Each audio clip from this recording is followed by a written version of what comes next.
السلام عليكم ورحمة الله وبركاته. خوب امروز می خواهم با شما درباره 5 خصلت انسان‌های موفق ذکر نمایم. رقم 1 بر وقت از خواب خیستن. آدمان موفق همیشه بر وقت از خواب میخیزند. برای آن که چقدر که آنها بر وقت بیدار شوند همانقدر وقت زیاد را برای انجام دادن کارهایشان به دست میآورند. در یاد دارید پرنده بر وقت لقمه خود را مییابد و اینچنین میگویند که پرنده که بر وقت بیدار است خوب خواب میکند. اگر شما در بر وقت خیستن مشکلی داشته باشید برای خود یک ساعت سحرخیز را پیدا کنید که نهایت آوازی بلند داشته باشد. اینچنین آن را از جایگاه خود کمی دورتر گذارید، زیرا اگر در نزدیکی شما باشد صدای آن را خاموش میکنید. پس در یگان طرفی دورتر از جایگاه خود گذارید تا اینکه برای خاموش کردن آن از جای خود برخیزید. خصلت دوم زیاد بخوانید. هر چیزی را که شما میخوانید از آن کم کم معلومات در خاطره شما جای شدن میگیرد و شما نمیدونید که شاید یگان وقت آن به شما لازم آید. هر قدر که شما دانش داشته باشید همان قدر پرقوت‌تر و آماده همه حل مشکلات میگردید. چقدر که زیاد خوانید همان قدر کلمه های نو را میآموزید که برای استفاده لغت های هر روزه‌تان بهبودی میآورد. هنگامی که کتاب میخوانید باید شما شخصیت ها، زمینه های آنها، آرزوها، تاریخ آنها و اینچنین ستون ها و عنوان های آنها را که در هر یک واقعه ذکر شده است به یاد گیرید. این برای در خاطر گرفتن خیلی زیاد است، اما خاطره ما خیلی عجیب است و همه چیز را به ترتیب جای کرده میتواند. عجیب ترش هر خاطره نوی که شما میسازید راه های نوی مغز سر را باز میکند و رگ های موجود بوده را پرقوت میسازد که برای خاطرات کوتاه مدت کمک میکنند. وقت یا ساعت معین برای خواندن پیشکش نشده است، اما معین کردن وقت برای هر روزه خواندن دانش شما را تکمیل میدهد و این خصلت به موفق شدن شما کمک میکند ان شاء الله.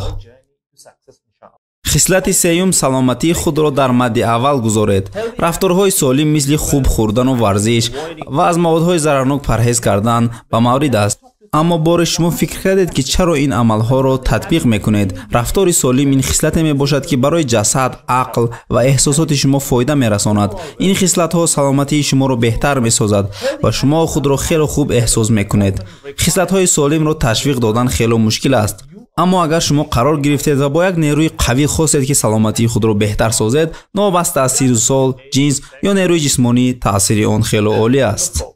خصلت چهارم به هر چی که دیگران میکنند ناراحت نشوید. راههای موفق شدن نفران دیگر میتوانند الهام بخش باشند. بله، ما خیلی چیزها را از خطاگی آنها، غالبیت آنها، چه کارهای عملی کردن یا نکردن میآموزیم، اما همان دمی که خود را با آنها مقایسه کردن را شروع میکنیم، به جایی که ما الهام گیریم، در طبیعت ما حسی رشک و فشار و بی‌قدری مجموعی سستی ها پیدا می شود. عادتا ما برای اندازه‌گیری موفقیت یا ناکامی خود دیگر آدمان را استفاده میکنیم. همه ما خود را با دیگران مقایسه میکنیم، شاید با آدمانی موفق تر. به مقایسه کردن با دیگران ما چخیل میدونیم که چه چیزها امکان پذیرند، یعنی چخیل ما میفهمیم که چه کارها را کرده میتوانیم. اما هنگامی که این روند در حیات کاری ما دوام مییابد، آن به یک رشک کسبی تبدیل مییابد که اگر ما آن را اداره کرده نتوانیم ما را در یک حالت ناگوار قرار میدهد و فشارها را بالای ما زیاد میکند.